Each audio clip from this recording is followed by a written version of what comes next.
welcome back to the Not So Critically Acclaimed podcast. I'm Laura. This is officially our second episode because we officially went live last week. So I'm really excited to everyone who is old, new, anyone who's listening and watching, welcome back. This is where we talk about the latest and greatest in the world of TV and movies. I also just want to apologize again because I am filming on a different day than last time, but there are still leaf blowers outside of my window and it's really loud. So I'm sorry, and hopefully it's not that distracting. But without further ado, let's just dive right into everything that happened in the last week for TV and movies, starting with arguably the most exciting. Wicked for Good is officially in theaters. I saw it on last Monday, for the New York City premiere. I had the privilege of attending, and I can share a little bit about my experience there, but overall, and I'm actually going to go see it a second time, literally right after filming this. I'll probably end up seeing it a total of 4 times in theaters, just like I did last year, because I'll see it again with my mom sometime over the next month for the holidays. And I'm sure they're going to do the sing-along versions again. And like, how could you not? It's so fun. Although, like, if I'm being honest, I don't know the music for this movie as well as I did for the last movie, but that's what the soundtrack is for in Spotify, duh. Because it's officially out. Also, like, that was the exciting thing too, when I remembered, like, oh, it's Friday, the day the movie's out, like, oh my god, I can listen to the soundtrack. But it's funny because as soon as I went to work the next day, everyone was asking me, like, how did it compare to the first movie? And also, like, this isn't exactly spoilers. I mean, like, fair warning, I guess. General spoiler warning for Wicked for Good. If you haven't seen the movie, if you haven't seen the Broadway show, or like you don't know how it ends and everything. But everyone was asking me, how did it compare to the first movie?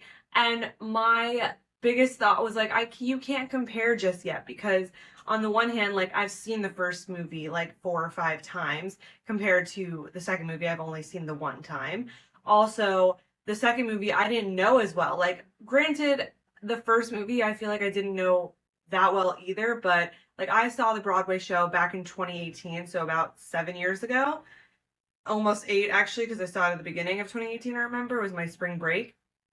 And I remember like watching the show and loving it, but I didn't honestly, I guess, retain that much of the story, because all I remembered going into act like last year was obviously like this friendship, and I knew that I knew the songs like Popular and Defying Gravity were the only 2 songs I really knew going in. But obviously now I know all of them super well, because I really like, my Spotify Wrapped is going to be coming out soon, and I know the Wicked soundtrack's going to be on there. But I just didn't. But then for Act 2, I literally remembered nothing. This is the spoiler. All I remembered was like that Fiyero was the Scarecrow, because it was kind of obvious for like some of the lyrics in Dancing Through Life, talking about being brainless. And then Bach turning into the Tin Man, I actually didn't really remember. I was talking with one of my friends, and I think like she let it out because she didn't realize that I didn't know / like didn't want to know. Because that was the big thing also. Like, I know I'm rambling, but after watching Wicked Part 1 last year, I purposefully avoided any video or any information about Act 2, because I was happy I was in the dark and I wanted it to stay that way. So in the theater, like watching the movie, I really didn't know what was going to happen. Like literally the only 2 things I knew was the Scarecrow and Tin Man, like who they were, but I didn't know how they got turned into them. And I knew that there was a section of it, or like Act 2 is before, during, and after the Wizard of Oz and Dorothy's story. So I knew that much, but I literally had no idea how we were going to get from point A to point B. So when the big like surprise that she's actually alive, like, I was gagged, like literally didn't know that happened.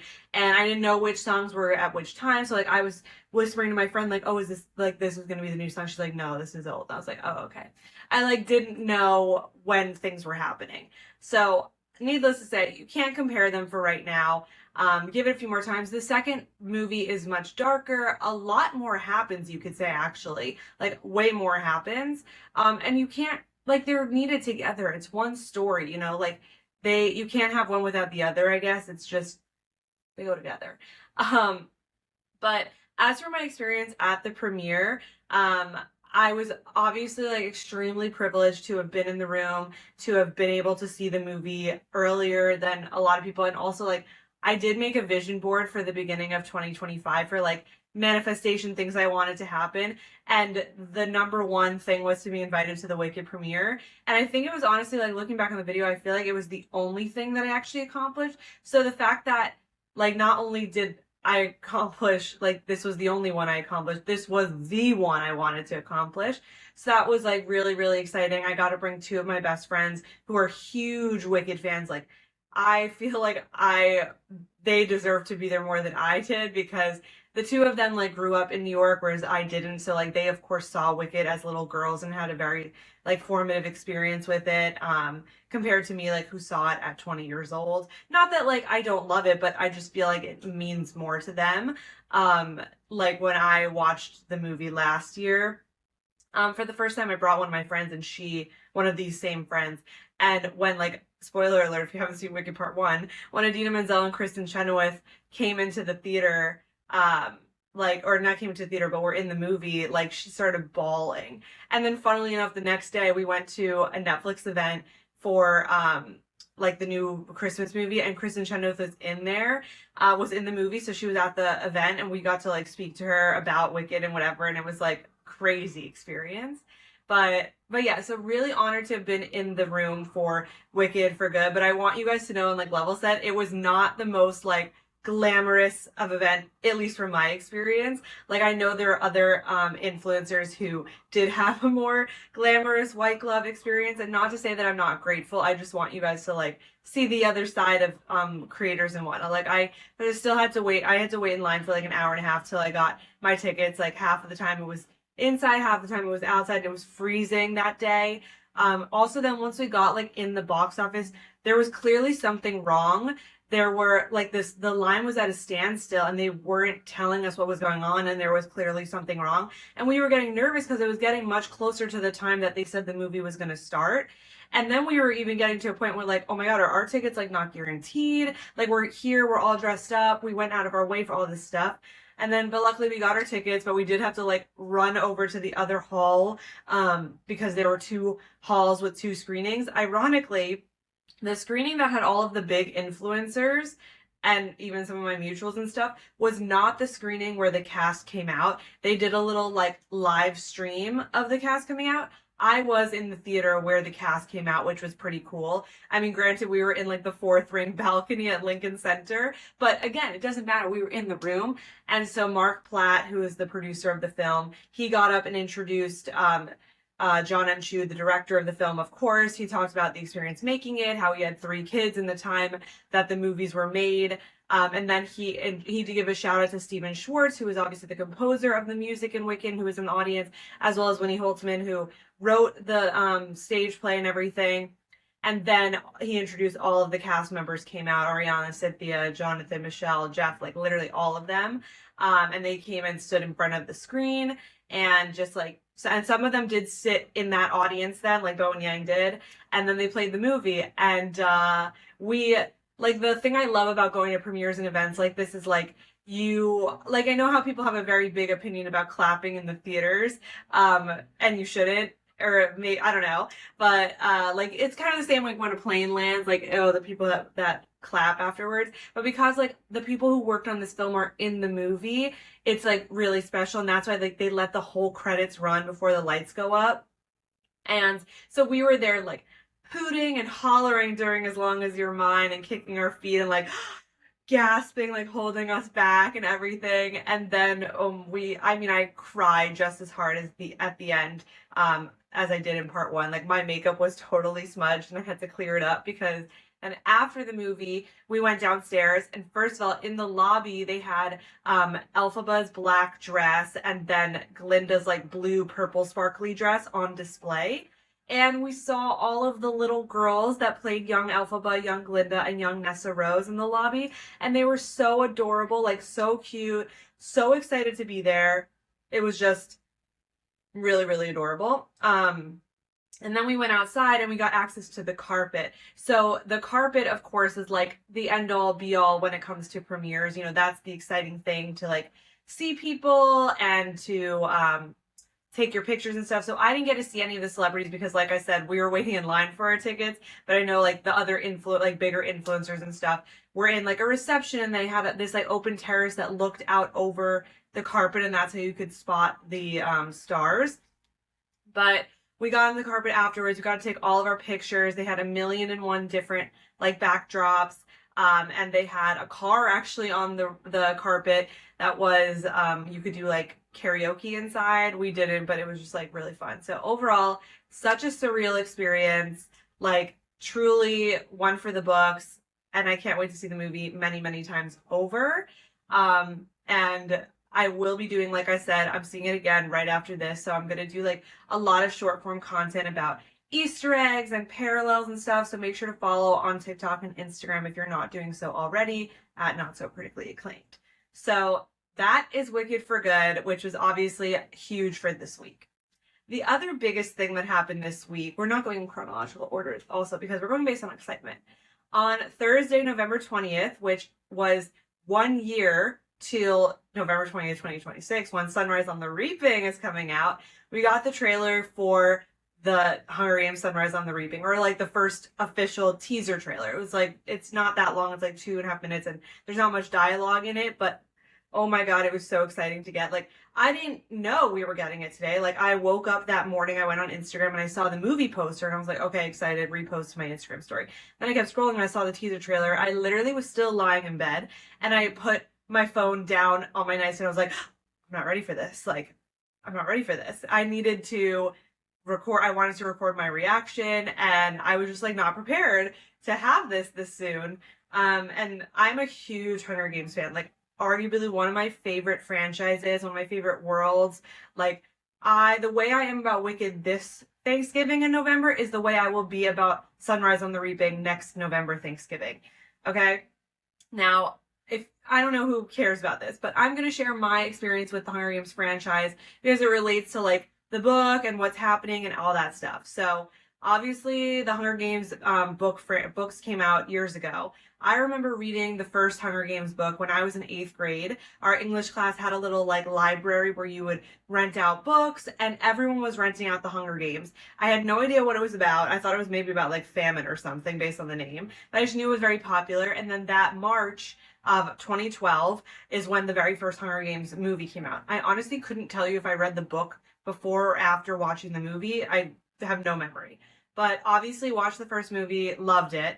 Then I started reading Catching Fire, but I actually only ever got halfway through, and then I never read Mockingjay either, despite owning all 3 books. Then, of course, I remember seeing Catching Fire in theaters, and I went with my family around Thanksgiving, and we were all just like, wow, what a movie. Like, one of the greatest sequels of all times that, like, could, like, dare to say better than the original. Like, it's a very fine line, but Catching Fire is that girl, okay? And then Mockingjay Part 1 came out, and I know a lot of people don't love Mockingjay Part 1 and Part 2 as much. Like, they fall a little flat, especially Part 1 people don't like, which is kind of funny because I feel like I've seen Mockingjay Part 1 a lot of times, like, whereas I know it pretty well. Like, something about it for me, I don't know, like, if you burn, we burn with you. Like, you know, if we burn, you burn with us. I can't believe I just messed it up. But I had no memory, actually, of Mockingjay Part 2. I'm sure I saw it in theaters the one time. And then fast forward to 2023, when The Ballad of Songbirds and Snakes came out. I did not read the book, and I wanted to rewatch all the Hunger Games movies in anticipation of Ballad of Songbirds and Snakes. So I did that. I got to Mockingjay Part 2. I honestly want to say I watched half of it before Ballad of Songbirds and Snakes and half afterwards. I had no memory of Part 2. Literally none. I want to say I watched it in theaters and then never again until 2023. And it was good, whatever, fine. Saw Ballad of Songbirds and Snakes, really liked it, got reinvigorated into the Hunger Games world. Then fast forward to sometime, I don't remember when they announced it, but in 2024, they announced that there was going to be a new Hunger Games book called Sunrise on the Reaping about Haymitch's games that would come out in March of 2024, March 2025, with then the movie coming out in November of 2026. And obviously it was like so stoked because if you're a diehard Hunger Games fan, like you've wanted Haymitch's games, like so bad. But my rule of thumb always has been like, you watch the movie and then read the book, because I like to experience a story for the first time in a movie or TV show form, like that it's new for me. And then I'll read the book afterwards, because usually a lot of people say like the book is better, the book will give you much more detail, and I don't really care about like being able to think about what the characters are going to look like myself versus like I'm fine like reading a book and just attaching the actor's image to the character and everything. But when it came, and my whole rule also was like, I do this a lot for, like, I've started to go against that rule because I read a lot of rom-com books and, like, they're all getting adapted and stuff. Like, I just read The Love Hypothesis a couple of months ago, knowing it was going to be turned into a movie. Like, it's one thing if you find out after you've read the book, but I went in reading it knowing it's going to be a movie because I was impatient, like, or not really impatient. I was just like, oh, I'll read it because my thought is that with rom-com books, I feel like they're all the same story, so they kind of bleed together, so I don't really remember much of them. But I felt like I can't read Sunrise on the Reaping because I don't read any other books like this. So the plot is going to definitely stand out to me and I'm going to remember it, and I don't want to remember it when the movie comes out. So sure enough, I broke that rule because I got really impatient. I was nervous about spoilers and I was just really impatient. So I decided to read Sunrise on the Reaping this summer. But I said if I'm going to read it, I have to read all the other books first because I haven't done that. So I reread the first Hunger Games book. I read Catching Fire. I even had my bookmark still in the same spot from when I stopped reading it in like 8th grade, 9th grade, whenever, which is kind of funny. Read Mockingjay, I read Ballad of Songbirds and Snakes, and then I read Sunrise on the Reaping. So I read all 5 Hunger Games books in 3 weeks over the summer. And I planned on rewatching the movies after that, but I never did it. I will, don't worry. And that wasn't even that long ago. Like, I literally finished Sunrise on the Reaping in August. So it's been, what, August, September? 3 months, not even. I guess, no, 3 months.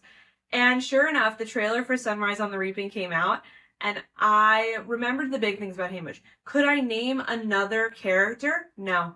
Literally no. Like, my reaction of the trailer video, if you haven't seen it, it's on Instagram. It's on everywhere. Instagram, TikTok. My reaction isn't that, like, fun to watch because I literally couldn't remember any. I wasn't going to be like, oh, Ampert, oh, Maisie. Like, I literally didn't remember these names until after, and, like, I was Googling stuff and watching other people's videos. So it's just funny because here I am, like, worried that I was going to remember it all, and it's still a year away. Meanwhile, I couldn't remember it, and it was 3 months ago. I mean, I remember the ending and the big stuff with Haymitch and whatever, but it's just funny. As for the teaser itself, really, really exciting. I think, like, Joseph Zada, I don't know how to pronounce his last name. He's going to kill it. What excited me the most was, and again, if you haven't read Sunrise on the Reaping or know the story, like, spoiler warning. I was so excited when we heard the Woody Harrelson voiceover, "These games are going to be different," which is the tagline for the movie because it's on the top of the poster. That is obviously Woody Harrelson quote from, or Haymitch quote from Catching Fire when he's talking about those games. And I talked about this in my Easter egg video about the trailer. There are so many parallels between Sunrise on the Reaping and Catching Fire. They're really connected, which I think is really exciting because Catching Fire, like I said before, is like one of my favorite movies of it and of the franchise and is so, so powerful. And so I think it's very interesting because, like, even the little image we got of Effie, she's wearing this butterfly necklace. Like, that makes me think of the image of Effie in the butterfly dress from the Catching Fire when she does the reaping for the quarter quell. And that is actually, like, the whole message of Sunrise on the Reaping is, like, don't let there be another Sunrise on the Reaping. Like, I don't want there to be another reaping. Like, that's Lenore's whole, like, request to Haymitch. And then in Catching Fire, when Effie's wearing the butterfly dress, that is the last reaping that ever happens in the Hunger Games. And Haymitch's name is the very last name to be reaped. And it's just, like, I have full body chills just saying that right now. Like, it's going to go so hard. It's going to be really, really, really sad. But I'm really excited about it. And I'm really hoping, like, this is one of those moments where you have to see it in theaters because if there's a chance that Woody Harrelson comes back for the epilogue along with Jennifer Lawrence and Josh Hutcherson, the theater is gonna go crazy. Like, those are the moments where I live for those excitement, like, post credits. Like, I've never been a Marvel person, so I can't experience, like, I'm never gonna be able to experience Avengers Endgame in theaters or, like, Spider-Man No Way Home with that, and obviously I know what happened and stuff. But, like, the closest we're getting could be that, or, like, even with Stranger Things, like, we're gonna get to Stranger Things in a little bit, but Stranger Things, the series finale, you can see it in theaters. Like, that's one of those moments, like, to experience it live with people and you're freaking out and the gasps and the screaming and excitement. Like, I'm just thinking about it. I'm getting so excited. Like, I really hope that that's the case. And if not, they rage baited us hard. So we just have to wait till a whole entire year, November 20th of 2026. That is definitely going on my vision board to be at that premiere because I want to know. I want to be in the room if that happens, for sure. Moving on. I guess we can talk about Dancing with the Stars a little bit. So obviously last week was the semifinals of Dancing with the Stars, and we have 5 contestants moving on to the finale. They're doing 5 yet again. A little surprised, but also not surprised with who's ending up. Like, I knew from the start, Alex and Robert were the 2 stars that I kept saying were like, I'm betting on it, guaranteed gonna be in the finale. No questions about it. Everyone else, I thought it was very up in the air. Because I would have told you Whitney from the start, but then as the season was going on, based on the fan thoughts and like with the Secret Lives of Mormon Wives stuff, like it was clear that people weren't liking her. They felt like she was getting special treatment, all this stuff. I was also biased because Whitney and Mark were on my fantasy team. And I was voting for her, and I did think she was great. I also do not watch The Secret Lives of Mormon Wives, so my impression of her was solely from Dancing with the Stars, which I kind of prefer because that's what you should be judging them on, not based on like who they are outside of the show. But you know, you could do that both ways. Still surprised that she went home before the finale. I do think had The Secret Lives of Mormon Wives new season not aired right before, she would have made it to the finale. She might not have won, but I think she would have still made it to the finale. And it just surprises me too, because that makes me think like Andy's votes were able to carry him more, and other people, like he had low scores, but a lot of votes clearly. But Whitney had high scores and I guess not that many votes. So I'm just surprised that does that mean that votes are counting more than the judges' scores these days? Or could it just be like there wasn't a big enough gap anymore between her and the other people in terms of scoring? So I'm just overall surprised. If I had a choice, like I genuinely, if I'm going to place money, I would say Robert's going to win. I think it's been Robert's to lose since day one. He has the whole package in terms of he can actually dance. He has America's votes. He's so likable. He has the story of his sister and this like, obviously like everyone in the world loves him and just like such a bright, shining person, and like a sad story that he's been able to turn around and everything. So I really think like, come on, how does he not? Like, I know a lot of people I think want Alex to win, but I don't think it's going to happen. I think it's going to be Robert. And honestly, I'm okay with that because Whitney Carson, she has deserved a mirror ball win so many times. So many times. Like after Val and Mark, she is the pro that's been on the show the longest. I think I've been watching since her very first season. She has won it once with Alfonso in season 19. We're on 34. She should have won with Milo. She could have won with Wayne Brady. She could have won with Kel Mitchell. There are so many people she could have won with. And I want to say she's been in the finale, like honestly, more than any other pro compared to Val and Mark, because obviously they won, but in the last several years. So I want it for Whitney because I'm still justice for Team Whitlow, Milo and Whitney. But had it been any other season where the competition wasn't as stiff, I would have loved Elaine to win. I would have, like, Elaine was giving me, like, Alfonso. Like, granted, she is a little, like, older than Alfonso was when he won. But Alfonso's whole thing was, like, I know I'm not the one who's expected to win. Like, I'm older than everyone, etc., etc. And yet he won. And it's like, I think that could have totally been true for Elaine, but it's just, like, too many other people that are going to go far and whatever. Dylan Efron, do I think that Zac Efron being in the theater, in the ballroom last week had an impact? Probably. I'm just grateful that Dylan stayed in long enough to get Zac in that ballroom and to see him. So that was exciting. And as for Jordan and Ezra, like, I don't know, I don't love them for some reason. I'm never like totally blown away with them, I feel like, as compared to other people. But I'm really excited for the freestyles. I have high expectations. I'm really curious to see Maneater and Sports Car for Alex's. But yeah, so we're definitely going to talk about the finale next week and everything else for Dancing with the Stars and reactions next week. So make sure to come back for that.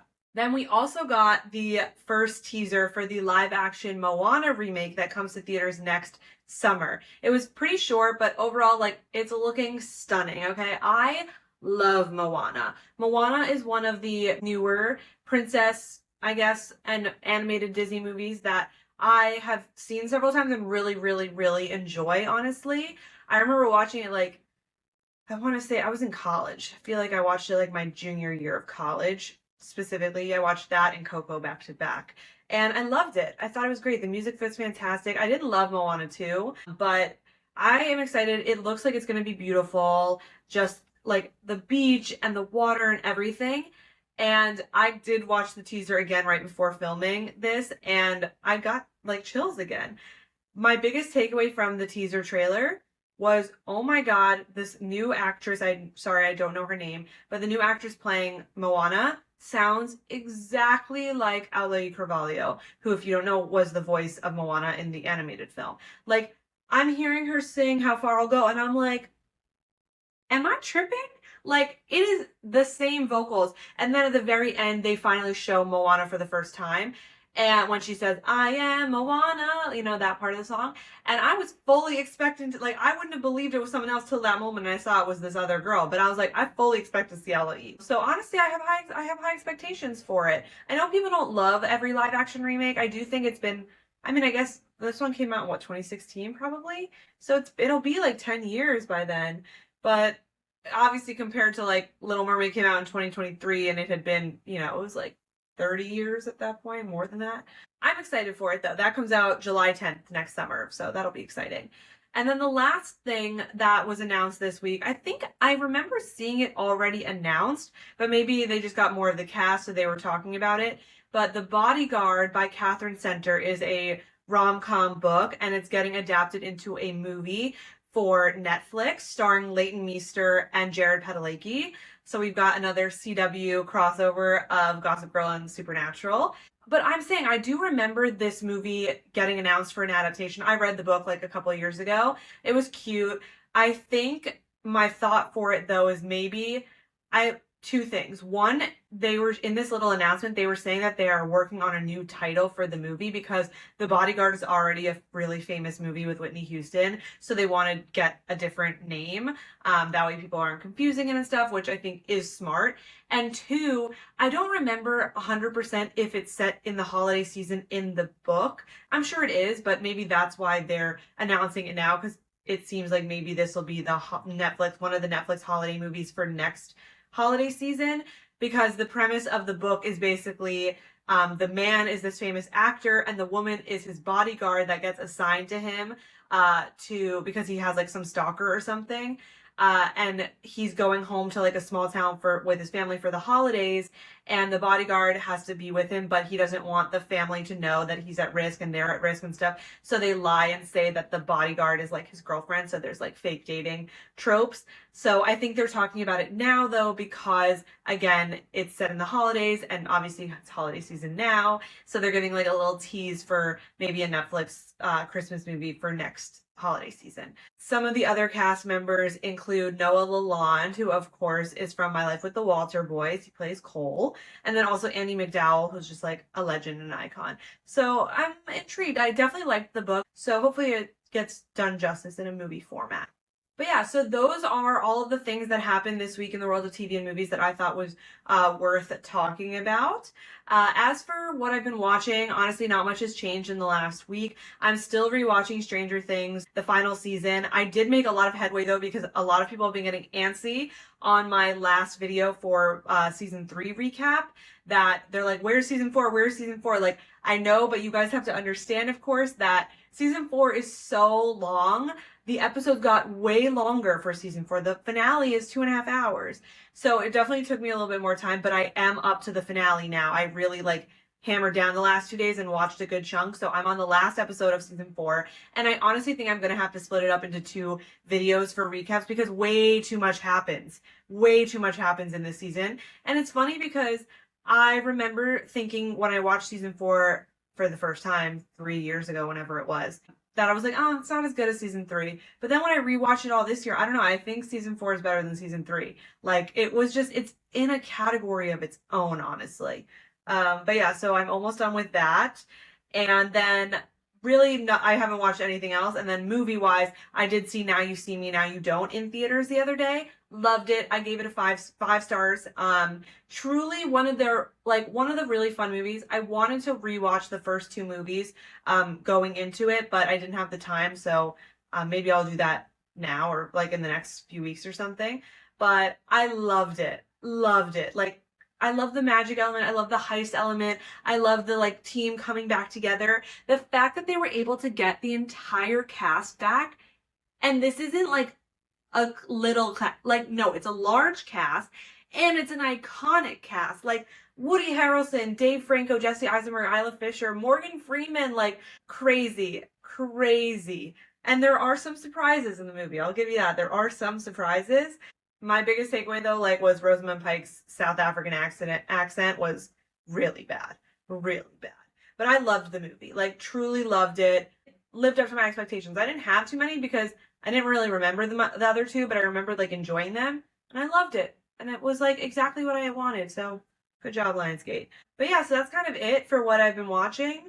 And things that we're going to talk about next week, of course, the Dancing with the Stars finale. We'll talk about who won, anything else that happened in it, overall the season, everything like that. Stranger Things by this time next week. Stranger Things Season 5, Volume 1 will officially be out. It comes out at 8 p.m. Eastern the night before Thanksgiving, November 26th.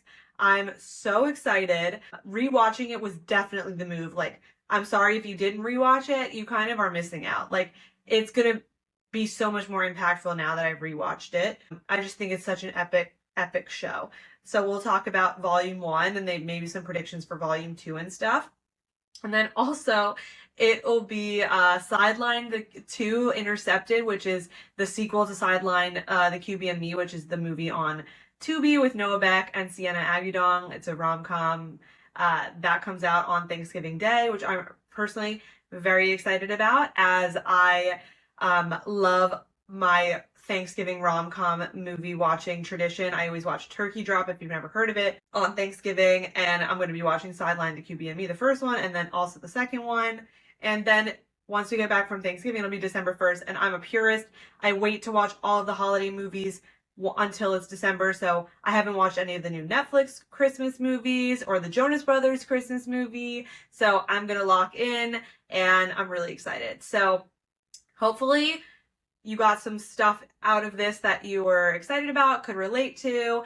But otherwise, thanks for listening and watching. As always, make sure to subscribe to the YouTube channel and like this video. Comment anything you want to say about it, anything you want for me to cover in the next few episodes. And of course, follow on all social media. It's just at Not So Critically Acclaimed on Instagram, TikTok, YouTube. And yeah, so thanks, and we'll talk later. Bye.